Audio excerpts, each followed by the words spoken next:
Once again, very good morning to all. Welcome to Super Learners platform, right? In last class, we have discussed about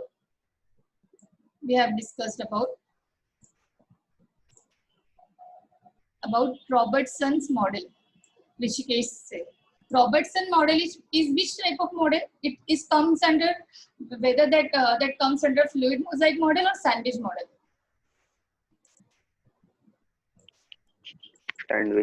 Sandwich model. Apart from Robertson model, one other model was also there.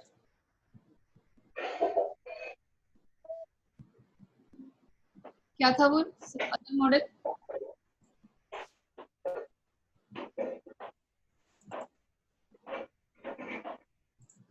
Daniel-Davidson model, no? Yes. Okay. Daniel-Davidson model.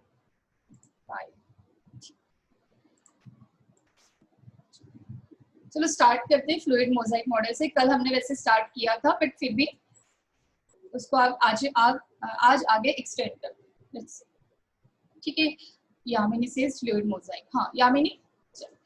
Singer and Nicholson in 1972 gave fluid mosaic model and that model was widely accepted. ठीक है. According to this model, there is a quasi-fluid nature of liquid is there. What? Quasi-fluid nature of liquid. ये भी हमने कल देखा था. क्या था ये? Quasi-fluid nature. ये ऐसे जो वर्ड्स होते हैं ना, इसको आपको ध्यान में रखना है. Quasi-fluid nature में some amount में semi-solid kind of condition is there, not that much solid. ठीक है.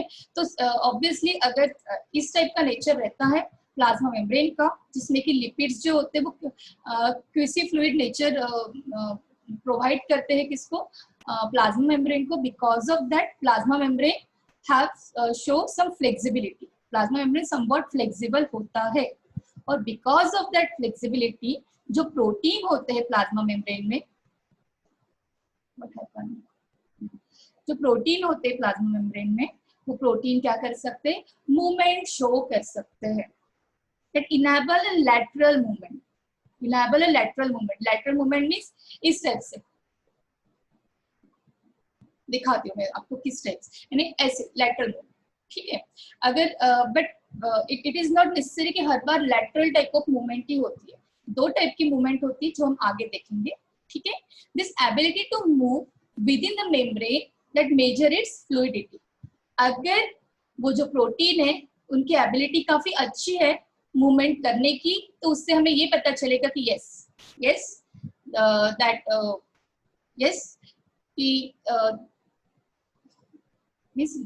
मेम्ब्रेन जो है उसकी फ्लूइडिटी अगर काफी अच्छी है तो उससे हमें ये क्या पता चलेगा? बताओ जरा. और कौन एडमिट हो रहा है? Krishna. Because of this lateral movement हमें ये पता चलेगा कि वो प्लाज्मा मेम्ब्रेन क्या है? ज्यादा फ्लेक्सिबल. कि प्लाज्मा मेम्ब्रेन ज्यादा फ्लेक्सिबल कब होगी? जब उसका नेचर क्या रहेगा? काफी क्विसी फ्लूइड रहेगा. अब जब उसका नेचर ज्यादा क्विसी फ्लूइड रहेगा तो ऑब्वियसली वो जो प्रोटीन है वो ज्यादा अच्छे से क्या करेंगे? मूव करेंगे. जितना ज्यादा अच्छे से वो मूव कर पाएंगे, उनकी लैटरल मूवमेंट जितनी ज्यादा अच्छी रहेगी, it is all because of the fluidity of that plasma membrane. Means plasma membrane की फ्लेक्सिबिलिटी वी कैन से. ठीक चलेगा. ये हो गया था ये सैंडविच मॉडल और सिंगर निकोलसन्स का जो फ्लूइड मोजाइक मॉडल है. इन दोनों मॉडल को मैंने इस कंपैरिजन में रखा है सो दैट कि आपके माइंड में क्लियर रहे कि एग्जैक्टली किस टाइप का स्ट्रक्चर होता है. ये देखो, इसमें आपने देखा था complete globular. Which type of protein is there? If I am asking you about Daniel and Davson model, अगर हम डैनियल डेविसन मॉडल की बात करें तो किस टाइप के प्रोटीन होते हैं डैनियल डेविसन मॉडल में? कल ही मैंने कहा था आपको किस टाइप के होते हैं बेटा. क्या लिखूं मैं यहाँ पे? Yes. Which kind of protein is present in Daniel Davison model? Revise नहीं करते हो आप लोग? हाँ Yamini. These are globular alpha protein की this says. Yes, very good. Globular alpha protein. कैसे? Globular alpha protein. यस. और अल्फा प्रोटीन को ही दूसरा नाम क्या कहा था मैंने, अल्फा हेलिक्स। यस, ऐसा कुछ हेलिकल स्ट्रक्चर होता है, उसको हम कहते हैं, इस टाइप के हेलिकल स्ट्रक्चर को हम फाइनली क्या कहते हैं, ग्लोबुलर। ठीक है, बट अब ये यहाँ पे क्या कह रहा है, यहाँ पे ये कह रहा है कि yes obviously the molecules are globular one, molecules are what, globular one, alpha protein kind of molecules are there, Singer Nicolson कह रहा है, बट ऐसी कंप्लीट एक लेयर नहीं है एक प्रोटीन की, जो एक डैनियल डेवसन कह रहा है कि there is a complete layer, ऐसा कुछ भी नहीं है। There are some icebergs kind of condition is there, जैसे कोई एक सी होता है, एक सी होता है और उसमें बीच बीच में आइसबर्ग्स होते हैं, तो उस टाइप का कंडीशन है। समझ लो कि एक लिपिड की कंप्लीट सी है, पूरी लिपिड ज्यादा है एकदम से, और उसमें क्या है, आइसबर्ग्स है, उसमें क्या है, आइसबर्ग्स है, मींस बीच बीच में क्या है, प्रोटीन पाए जाते हैं, बीच बीच में प्रोटीन पाए जाते हैं। Some are completely embedded and some are at peripheral region that are not that much embedded in that lipid bilayer। ठीक है, ये कंपैरेटिव मॉडल है, इस कंपैरिजन से आपको समझ जाएगा कि दोनों मॉडल में क्या डिफरेंसेस। ठीक है, अब according to this model, according to its model, the membrane does not have uniform deposition of lipid and protein. And lipid और प्रोटीन का ऐसी कोई लेयर नहीं बन रही कि प्रोटीन की लेयर फिर लिपिड की लेयर, ऐसा कुछ भी नहीं है, कोई यूनिफॉर्मिटी नहीं है। ठीक है, बीच बीच में आपको क्या मिलता है, प्रोटीन आइसबर्ग्स मिलते हैं, किसमें, इन सी ऑफ लिपिड। ठीक है, उस बेसिस पे हमने देखा था इंटीग्रल और पेरिफेरल प्रोटीन। तो ये जो प्रोटीन होते हैं, ऑब्वियसली मैं कह रही हूँ कि आइसबर्ग्स है प्रोटीन के, तो हाँ ठीक है, बट ये प्रोटीन के आइसबर्ग, उनकी टेंडेंसी क्या है, उनका क्लासिफिकेशन करो तो क्या एक टाइप की प्रोटीन है क्या, नहीं, प्रोटीन के टाइप्स भी यहाँ पे वैरी कर रहे हैं based on their high affinity, based on their holding power. कोई कंप्लीटली एम्बेडेड है तो उनका होल्डिंग पावर काफी अच्छा है, अगर आप एक्सट्रैक्ट करने जाओ ऐसे प्रोटीन को, अलग करने जाओ, तो ऐसे प्रोटीन इजीली डाइल्यूट सॉल्ट से वगैरह इजीली क्या नहीं होते, सेपरेट नहीं होते। सबसे पहले सेपरेट नहीं होते, सबसे पहले कौन सेपरेट होते हैं, पेरिफेरल प्रोटीन। ठीक है, ये बताया था मैंने आपको, ये डायग्राम हमने कल नहीं दिखी थी, पर आज देख लो एक और डिटेल डायग्राम। इसमें सिर्फ हम हाईलाइट कर रहे हैं, आपके किसको हाईलाइट कर रहे हैं, सिर्फ हम प्रोटीन को हाईलाइट कर रहे हैं। देखो ये जो है ये पेरिफेरल है, देखो व्हाटएवर इनसाइड और व्हाटएवर आउटसाइड। ठीक है, ये होते हैं आपके इंटीग्रल प्रोटीन। पर इंटीग्रल के साथ देखो क्या वर्ड दिया है, ट्रांसमेम्ब्रेन। क्या वर्ड दिया है, ट्रांसमेम्ब्रेन, यानी कंप्लीटली मेम्ब्रेन को क्या कर रहे हैं, एम्बेडेड है, कंप्लीट है। देखो यहाँ से स्टार्ट हुई यहाँ तक, ठीक, रेड पेन से तो यहाँ से स्टार्ट हुए, कंप्लीटली एम्बेडेड।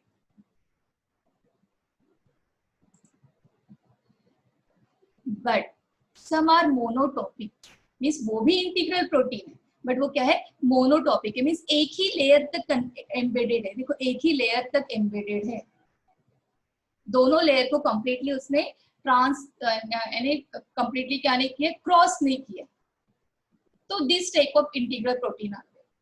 ठीक है, इसीलिए ये सेंटेंस आया था लास्ट टाइम अगर हमने पढ़ा था तो आपको पता होगा।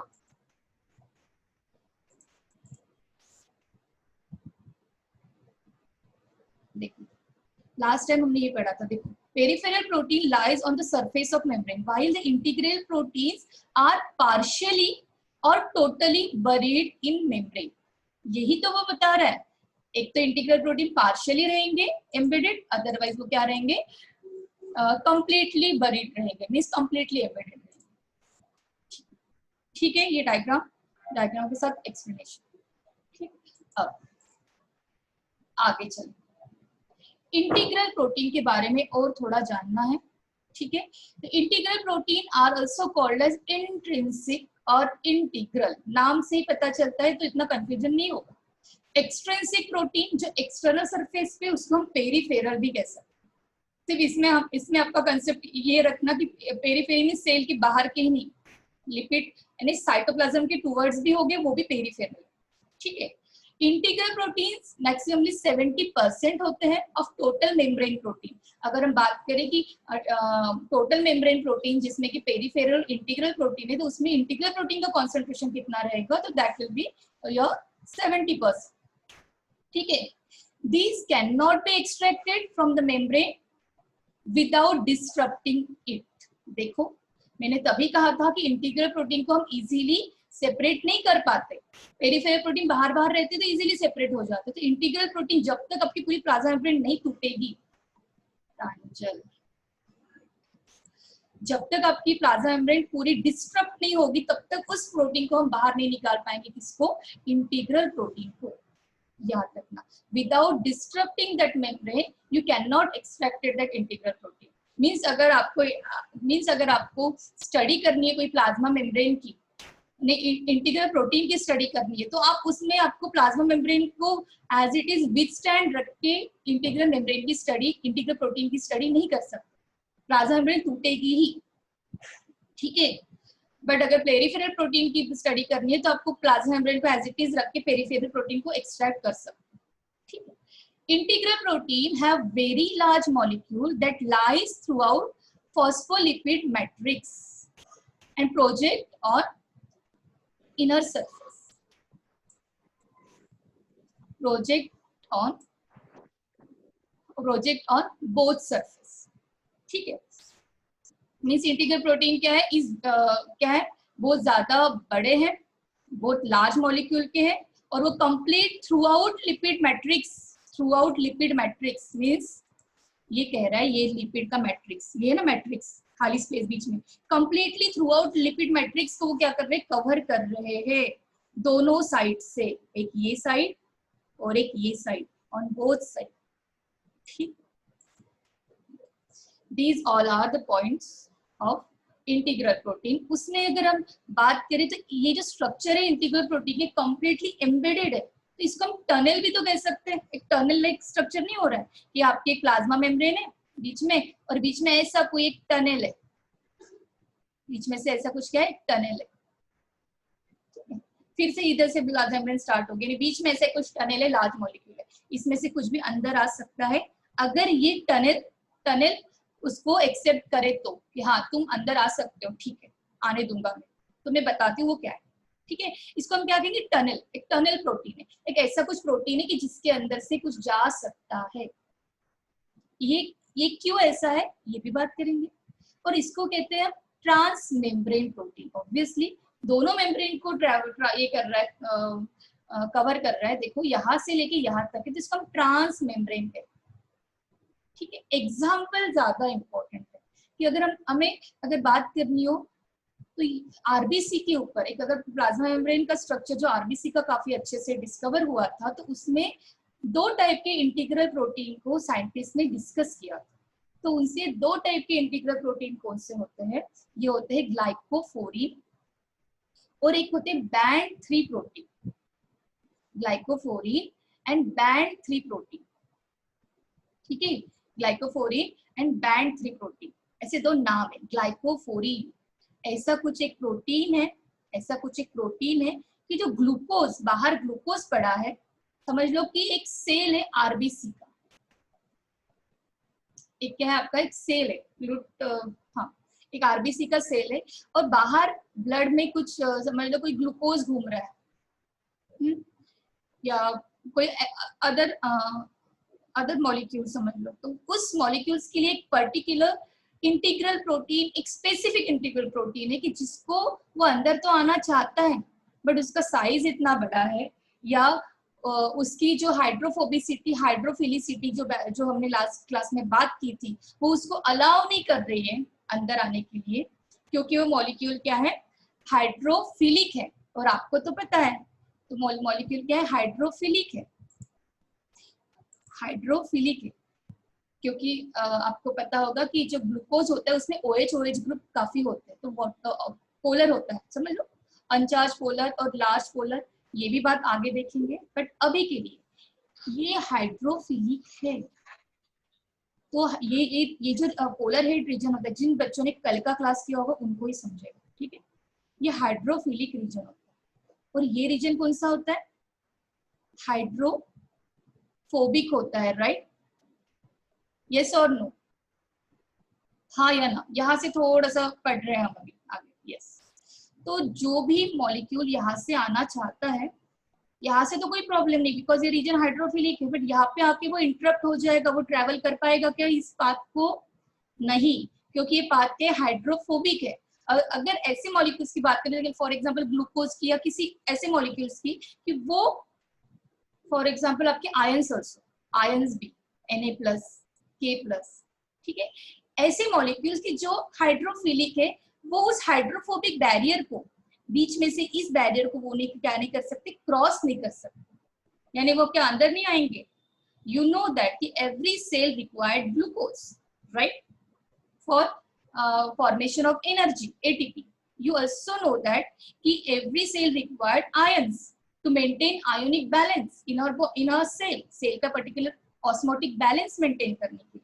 तो ये तो सभी जो चीजें हैं, ये ग्लूकोज हो गया, सोडियम पोटेशियम आयंस हो गई, सभी चीजें some gaseous also, पर उनको अलग रखते हैं। पहले रखते हैं ग्लूकोज और सोडियम। ये सभी तो इम्पोर्टेंट है, इनको तो अंदर आना है, बट कब अंदर आना है वो डिपेंड करता है कि प्लाज्मा मेम्ब्रेन को, यानी सेल को कब उसकी जरूरत। हर बार अंदर आता रहेगा क्या? नहीं।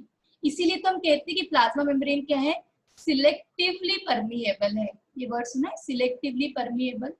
जब उसको सिलेक्ट करेगी, खुद ही सिलेक्ट करेगी कि हाँ मुझे क्या चाहिए, मुझे क्या नहीं चाहिए, ठीक है। और ये सिलेक्टिव परमेबिलिटी किस बेसिस पे मेंटेन होती है?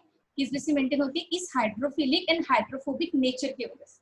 इजीली कोई भी चीज अंदर नहीं आ पाती, इजीली कोई भी चीज अंदर नहीं आ पाती, ठीक है। तो ऐसे ग्लूकोज मॉलिक्यूल जिसको सेल को रिक्वायरमेंट है, ऐसे आयंस जिनकी सेल को रिक्वायरमेंट है, फिर वो अंदर कैसे आएंगे? जब रिक्वायरमेंट है तभी वो अंदर आएंगे। तो उसके लिए है आपके पास integral protein, transmembrane protein. ऐसे कोई टनल बनाते हैं वो, कि जिससे होके वो अंदर आ जाएंगे, इस बैरियर को क्या कर देंगे, क्रॉस कर देंगे, क्योंकि इस बैरियर की जगह पे वहां पे क्या है, एक टनल है, एक टनल है, तो ऐसे अंदर घुस जाएंगे, ठीक है। बट ये जो टनल है, ये जो इंटीग्रल प्रोटीन है, स्पेसिफिक है। जब रिक्वायरमेंट है तभी ये ओपन होगा, जब रिक्वायरमेंट है तभी ये ओपन होगा। इसीलिए तो मैंने कहा था कि प्लाज्मा मेम्ब्रेन में ऊपर क्या होते हैं, कार्बोहाइड्रेट भी तो होते हैं, प्रोटीन के साथ ऐसे लगे हुए कार्बोहाइड्रेट भी होते हैं। अगर कार्बोहाइड्रेट यानी शुगर, याद है, मीन्स ग्लाइको, अगर प्रोटीन के साथ लिंक है तो उसको कहते हैं ग्लाइकोप्रोटीन, ठीक है। जब कभी स्पेसिफिक ग्लूकोज या स्पेसिफिक आयंस जब कभी इस कार्बोहाइड्रेट को जाके बाइंड होगा, सिग्नल अंदर ट्रैवल होंगे, तो ही इस प्रोटीन का दरवाजा खुलेगा, और ये प्रोटीन, ये ट्रांसमेम्ब्रेन इंटीग्रल प्रोटीन या टनल प्रोटीन उस चीज को अंदर अलाउ करेगा। अनटिल एंड अनलेस वो ट्रांसमेम्ब्रेन प्रोटीन का जो चैनल है या दरवाजा है, या आप कह सकते हो डोर है, जो पोर है, वो क्या रहेगा, क्लोज रहेगा, तब तक वो ओपन नहीं होगा, तब तक वो उसको एक्सेप्ट नहीं करेगा। In this way plasma membrane maintain their selective nature. In this way, plasma membrane maintain their selective nature. Clear है? इतना क्लियर है?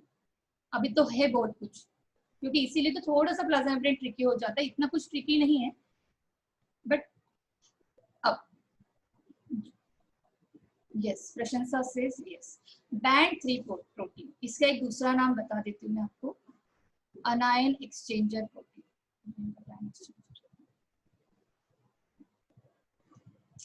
लेट बच्चे ज्वाइन करते हैं, अब आ रहे हैं। अनायन कटायन एक्सचेंजर, एक होता है अनायन कटायन एक्सचेंजर, जिसका दूसरा नाम है बैंड 3 प्रोटीन। यानी एक बार पॉजिटिवली चार्ज आयन आते होंगे और दूसरी तरफ निगेटिवली चार्ज आयन बाहर जाते होंगे, ऐसा कुछ है, ठीक है। जैसे कि हम बात करें SCO3- एंड Ca2+, कैल्शियम और SCO, बाइकार्बोनेट आयन, कोई आता है तो कोई जाता है। ऐसे कुछ अनायन एक्सचेंज प्रोटीन होता है। एक्सचेंज यानी आना जाना, एक इधर जा रहा है तो कोई दूसरा उधर जा रहा है, तुम मुझे कुछ दो सेल कह रहा है कि मुझे HCO3 चाहिए, तो चलो ये अंदर आ जाए, और सेल कह रहे हैं कि मेरे पास कैल्शियम ज्यादा हो गया, चलो बाहर दे दो। तो इसे एक्सचेंज करने वाला प्रोटीन, तो उसको कहते हैं अनायन कटायन एक्सचेंजर प्रोटीन। उसका सिंपल नाम है band 3 प्रोटीन। ये भी प्रोटीन इतना ही सिलेक्टिव है, जब रिक्वायरमेंट है तो ही वो अंदर आएगा, जब रिक्वायरमेंट नहीं है तो वो अंदर नहीं आएगा। ठीक है, वो आयंस को अंदर नहीं आने देगा, यानी एक परमेबिलिटी को मेंटेन करता है। ठीक है, ये काफी बड़ा टॉपिक है अगर इसको लेके जाओ तो, बट आपके लेवल पे इतना ही ज्यादा इंपॉर्टेंट है कि ये band 3 प्रोटीन है, जिसका दूसरा नाम अनायन कटायन एक्सचेंजर होता है, और ऐसे protein as a tunnel protein करके काम करते हैं, and that type of protein is very common in RBC, red blood cell के प्लाज्मा मेम्ब्रेन पे काफी अच्छे से पाए जाने वाले ये दो प्रोटीन है, one is glycoprotein and another one is band 3 protein. अब तक मैंने आपको जितना बताया, उस बेसिस पे आप मुझे एक क्वेश्चन का आंसर दो कि ऐसे कौन से मॉलिक्यूल है कि जो इजीली पास नहीं हुए, जिसके बारे में अभी हमने पढ़ा। ऐसे कौन से मॉलिक्यूल है कि जो प्लाज्मा मेम्ब्रेन से इजीली पास नहीं हुए, किस किस के बारे में पढ़ा हमने अभी?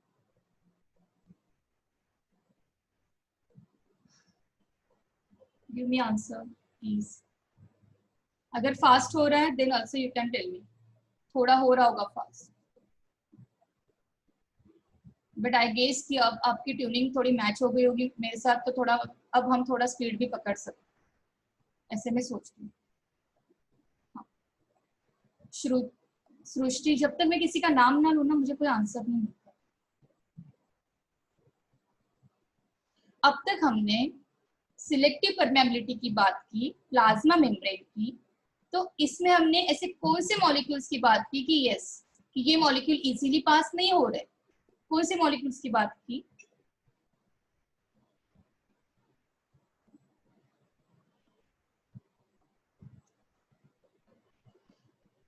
गिरीश, चलो गिरीश आंसर करिए, लड़का है जो सबसे पहले आंसर करता है, जिसने भी नहीं। हाँ Girish.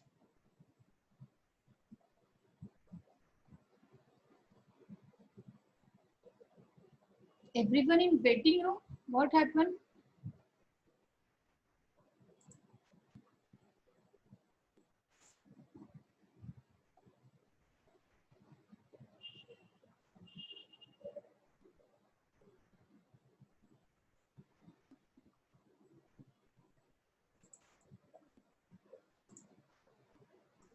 Hello, are you there? आप लोग, hello, am I audible to you? Yes.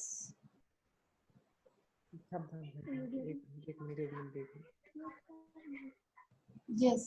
बच्चों आप अभी तक थे जब मैंने आपको band 3 पढ़ाया, आप लोगों ने सुना? मुझे एकदम से लिख के आ गया कि everyone in waiting room. Russian साहब थे ना आप? समझा ना आपको कि मैं तो ऐसे तो नहीं कि आप लोग वेटिंग रूम में थे और किसी को कुछ भी पढ़ समझा नहीं, नहीं ऐसा कुछ नहीं। समीरा से समीर, ठीक ठीक ठीक। हाँ, मैंने आपको एक क्वेश्चन पूछा था कि ऐसे कौन से होते हैं, ऐसे कौन से मॉलिक्यूल्स की हमने बात की अप टिल नाउ कि जो इजीली पास नहीं होते। Yes, which kind of molecules are not easily pass? देखो फिर से 40 मिनट हो जाएंगे तो फटाफट आंसर करो। Ions, sugar, minerals, soluble in water. चलो आदित्य से, चलो वेरी गुड। अगर आदित्य को जिससे समझा है, जिस वे में उसको बता रहा है उस वे में सबको समझा है, ये मैं समझ रही हूँ। ठीक है, दैट आई गेस। ठीक है, होप आई होप कि सबको समझा। ये था, फिर से आ गया मुझे कि आपका टाइम खत्म होने पे। ठीक है, नो प्रॉब्लम। एक मैं सोच, इसके बेसिस पे मैं आपको एक डायग्राम दिखाती हूँ। ये हाँ, ये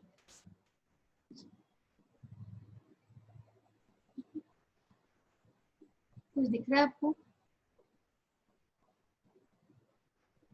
लार्ज अनचार्ज पोलर मॉलिक्यूल्स, और यहाँ पे देखो क्या दिख रहा है, एकदम डॉट डॉट दिख रहा है, मीन्स लार्ज है, अनचार्ज है, पोलर मॉलिक्यूल्स है, तो वो इजीली पास नहीं हो रहे। ठीक है, डॉट डॉट है। तो किसी चैनल की इसको रिक्वायरमेंट है, ठीक है। अब ये जो आयंस है, अब जो आयंस है, चैनल की मीन्स एक channel protein, that is integral protein. देखो प्रोटीन की अगर हम इंटीग्रल प्रोटीन की बात करें, अगर हम इंटीग्रल प्रोटीन की what is mean by erythrocyte? Aditya, erythrocyte is just nothing but what?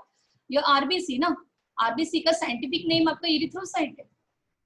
WBC को हम कहते हैं क्या कहते हैं WBC को? ल्यूकोसाइट। और हम प्लेटलेट्स को क्या कहते हैं? थ्रोम्बोसाइट्स। ठीक है, ये उन्हीं के नाम, ठीक है। जैसे आपका घर में कोई निकनेम होगा तो वो आरबीसी समझ लो और प्रोफेशनल नेम समझ लो इरिथ्रोसाइट, ठीक है। और हम बात ही तो हम अभी मैंने जैसे आपको बता रही हूँ, मैंने क्या कहा कि हम आरबीसी के ऊपर के प्लाज्मा मेम्ब्रेन जो है उसके ऊपर glycophorin kind of protein is there, integral protein, band 3 type of integral protein is there. यानी हम आरबीसी की ही तो बात कर रहे हैं, बिकॉज आरबीसी के प्लाज्मा मेम्ब्रेन का जो मॉडल है दैट इज वेल स्टडीड, बहुत अच्छे से उसकी स्टडी हुई है, ठीक है। व्हाट इज मीन बाय, हो गया ना आदित्य, ठीक। अब तो देखो यहाँ पे ग्लूकोज सुक्रोज वो इजीली पास नहीं, इसलिए डॉट डॉट दिखा है, ठीक है। उससे भी टफ क्या है आपके आयंस पास होना, वो तो डायरेक्टली रिवर्ट जा रहे हैं। बाय चांस सम अमाउंट में हार्डली कभी ना कभी थोड़ा बहुत हो भी जाए एंटर, बट ये तो बिल्कुल नहीं, नेवर। यानी यहाँ पे इसको आपको एक क्या बताया, एक डिसेंडिंग पैटर्न बताया कि देखो कौन से मॉलिक्यूल इजीली ट्रेवल होते हैं। मैंने इसके पहले भी आपको कहा है, गैस को तो कोई रोक नहीं पाता, गैसियस मॉलिक्यूल्स जो है वो क्या होते हैं, इजीली ट्रेवल होते हैं। ऑब्वियसली वो क्या है, हाइड्रोफोबिक मॉलिक्यूल्स, क्या है वो, हाइड्रोफोबिक मॉलिक्यूल्स। और आपको तो पता है कि ये जो क्या है, पोलर हेड है, these are what, polar head. और ये क्या है आपका, non polar tail, means lipid loving वाला, यस।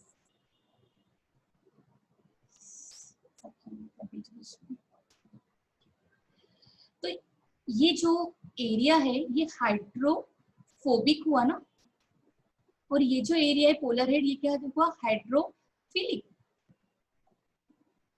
तो ऑक्सीजन गैस आई, ये हाइड्रोफोबिक है, हाइड्रोफिलिक है। तो क्या आपको लग रहा होगा मैम ये हाइड्रोफिलिक है तो यहाँ से कैसे पास होगी? अरे ठीक है ना, नहीं होगी, पर इन दोनों के बीच में तो गैप है, यहाँ से तो एंटर हो सकती है, यस और नो?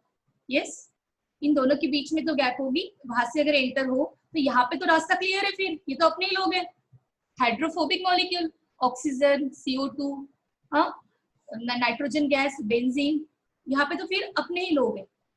और इसके बाद फाइनली यहाँ से होके अंदर, सेल के अंदर, यानी गैस तो इजीली डिफ्यूज हो जाती है, गैस इजीली डिफ्यूज हो जाती है। अब ये जो स्मॉल अनचार्ज पोलर मॉलिक्यूल है, वर्ड देखो स्मॉल, ये लार्ज, दोनों भी पोलर है, बट क्या है, ये स्मॉल अनचार्ज है, अनचार्ज मॉलिक्यूल है, सम अमाउंट में इतना ज्यादा चार्ज नहीं है, फिर भी OH ग्रुप है। तो H2O ग्लिसरॉल का स्ट्रक्चर जो हमने कल देखा था, एंड यूरिया, ठीक है। ये जो मॉलिक्यूल्स है, ये मॉलिक्यूल्स इतने ये मॉलिक्यूल्स जितने कि आपके गैसेस मॉलिक्यूल इजीली ट्रेवल होते हैं, उतने इजीली तो ट्रेवल नहीं होंगे, बट सेकंड नंबर पे ही, इतना टफ भी नहीं इनके लिए एंटर होना, थोड़ा बहुत चल जाएगा, मैनेज हो जाएगा, बिकॉज स्मॉल है, हाँ, सम अमाउंट पे वो एंटर हो जाएंगे। बट जब बात आती है आपके ग्लूकोज की, सुक्रोज की, फ्रक्टोज की, तो ये इतने लार्ज होते हैं, ये भी तो अनचार्ज और पोलर है, बट इतने लार्ज है कि ये इतने इजीली पास नहीं होते, it requires amount of integral protein, कुछ टनल प्रोटीन की जरूरत होती है इन्हें, या some type of carrier protein. देखो इंटीग्रल प्रोटीन दो टाइप के हैं, चैनल्स, इजी वाले, इजी बिजी वाले, और एक होते थोड़े से मूडी से कैरियर, जो कि काफी टफ चीजों के लिए हम यूज करते हैं। तो मैक्सिममली जो कैरियर प्रोटीन हम यूज करते हैं ये होते हैं आयंस के लिए। फॉर एग्जांपल हमने क्या देखा, बैंड 3 प्रोटीन, आयंस थे ना, Ca2+, कैल्शियम 2+, HCO3-, हाँ, आयंस के लिए यूज करते हैं, वो भी इंटीग्रल है। और ये चैनल क्या है, एक जस्ट एक सिंपल सा चैनल है। तो ये जो चैनल्स होते हैं वो इजी वीजी मॉलिक्यूल्स के लिए यूज करते हैं कि जिनका एंट्री इतना भी टफ नहीं है, सम अमाउंट में वो एंटर होने के लायक है, बट जिनको काफी ज्यादा टफ है मॉलिक्यूल्स की, जो इजीली एंटर नहीं हो सकते, तो उनके लिए इंटीग्रल प्रोटीन में से एक अलग से वेराइटी है carrier protein. Integral type of protein, but which kind of integral protein? Carrier type. तो इन दोनों का डिफरेंस किस बेसिस पे किया है? क्यों, प्रोटीन तो दोनों ही है, बट ये जो चैनल प्रोटीन है इनको एनर्जी की रिक्वायरमेंट नहीं, कोई एनर्जी को कोई यूज नहीं करते। कोई सर्विसेज कैसे आपको फ्री ऑफ कॉस्ट होती है? सर्विसेज तो वो देती है, बट कैसे आपको फ्री ऑफ कॉस्ट होती है? कोई चैनल, सॉरी, कोई आपके एप्स फ्री टू डाउनलोड होते हैं, और कोई जो होते हैं वो पे पर होते हैं। तो वैसे ही अगर ये जो मॉलिक्यूल्स ट्रैवल होना चाहते हैं, हाँ, तो ये मॉलिक्यूल्स ट्रैवल होंगे तो पर्टिकुलर चैनल के जरिए होंगे, तो वो चैनल्स जो है वो भी तो टाइप के इंटीग्रल प्रोटीन है, बट ये इजी बेजी मॉलिक्यूल है, वैसे भी इनके लिए ज्यादा प्रॉब्लम नहीं था, तो वो इंटीग्रल प्रोटीन के चैनल टाइप ऑफ प्रोटीन ने कोई एनर्जी की रिक्वायरमेंट नहीं हुई, कोई एनर्जी की रिक्वायरमेंट नहीं थी, क्योंकि इजी था तो थोड़ा सा मैनेज करके कर लिया इन्होंने काम। बट ये जो कैरियर टाइप ऑफ प्रोटीन है, it required energy in the form of ATP. ये एटीपी का कंज्यूम करेंगे, कुछ ना कुछ लगेगा, इतना टफ मॉलिक्यूल है यार, आयन से इनको कैसे पास करें, एनर्जी तो खर्चा होगी, तो एटीपी का कंजम्पशन होगा। ठीक है, तो समझा आपको ये चार्ट? Ions last number. ठीक, इस चार्ट को क्लियर रखना। ये चार्ट आपको एग्जाम में स्टेट जो एग्जाम है, स्टेट एग्जाम में भी अगर ऐसे क्वेश्चन आ गए, कोई गिव रीजन के, why the oxidants are easily enter, why sodium ions are not that much easily enter, तो और ऐसे क्वेश्चंस आपको नीट में भी पूछते हैं, जब आपको एक क्या दे देंगे, ऑर्डर दे देंगे, इतना इतना सब कुछ, बहुत सारे मॉलिक्यूल्स दे देंगे और कहेंगे कि बताना जरा इनमें से कौन इजीली ट्रैवल होगा, कौन लेट ट्रैवल होगा, किसको किसकी रिक्वायरमेंट होगी। ठीक है, ठीक है, ये मेरे बुक का डायग्राम था, उसका मैंने स्क्रीनशॉट लिया, स्कैन किया और इसको डाला है इमेज। तो ये डायग्राम आप अपने इसमें अच्छे से लिख के रखना। ठीक है, ये डायग्राम मैं कितने दिनों से फॉलो करती हूँ, बीच बीच में कभी मैं भी भूल जाती हूँ। ठीक है, तो आपको आप ये जो नोट्स बना रहे हैं ना, अगर आपको बायो में करियर बनाना है आगे या कुछ, तो आपके लिए काफी अच्छे रहेंगे। ठीक है, और एग्जाम के लिए तो अभी है स्टेट रहे या एनसीईआरटी रहे, सॉरी सीबीएसई रहे। ठीक, अब इतना क्लियर है?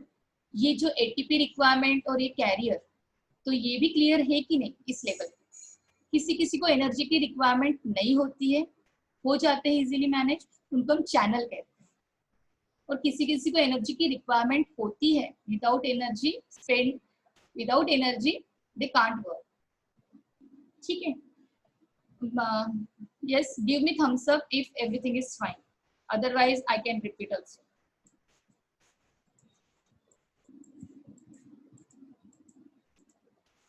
हाँ बच्चों, यामिनी says yes, हम प्लाज्मा मेम्ब्रेन को ही लेके चल रहे कल से। हाँ, सिर्फ मेरा मोटिव ये है कि आपको एक थोड़ी सी चीज के लिए भी माइंड में ये और वो एक क्वेश्चन ना रहे, यही मेरा मोटिव है। Yamini says only yes, thumbs up gives, but what about rest other? Yes, Tilak also yes. Komal says yes. ठीक बच्चों, देखो मुझे इतने 42 स्टूडेंट्स है टुडे, और मुझे छोटी 40 या 45, तो भी इतने ज्यादा वही नाम रिपीट होते हैं। जैसे सिद्धेश अभी नया आया है, वो है इंक्लूड, कार्तिक, प्रशंसा तो ही होती है हर बार, सुजल, ये लोग रेगुलर काइंड ऑफ स्टूडेंट है। Ma'am time limit is less than 1 minute. Yes Yatnesh, will start another meeting also, don't worry, हमारा रोज का काम है। थोड़ा सा पॉज आप लोगों ने भी लेना चाहिए, थोड़ा सा मैंने भी लेना चाहिए, 2 मिनट के बाद फिर से ज्वाइन करेंगे। कितने स्टूडेंट है अभी, सो दैट मुझे पता चले कि कितने आएंगे बाद में। 45।